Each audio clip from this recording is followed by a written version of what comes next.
je to pripravený zápas, ale to bude zápas,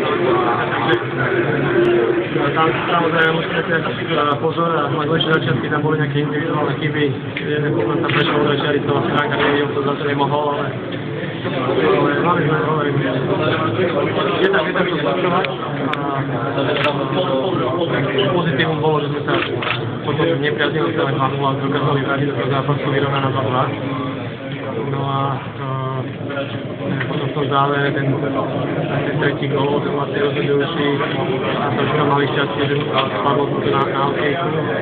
No, škoda, no mali hovorím, možno je trocha šťastia, ale dali sme im našimi chybami nejaké góly, vlastne dosť lacno, takže ten výsledok asi neprekvapujúci budú. Nejaké také poučenie pre vás?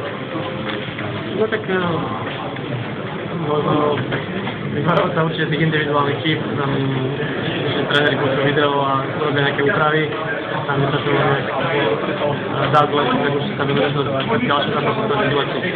Systém, ale aj tie individuálne určite výkony a hlavne to defenzívne pokrytie u nich, u nás v tretine, lebo tam hlavne na tom začiatku sa nám trebalo nejaké problémy.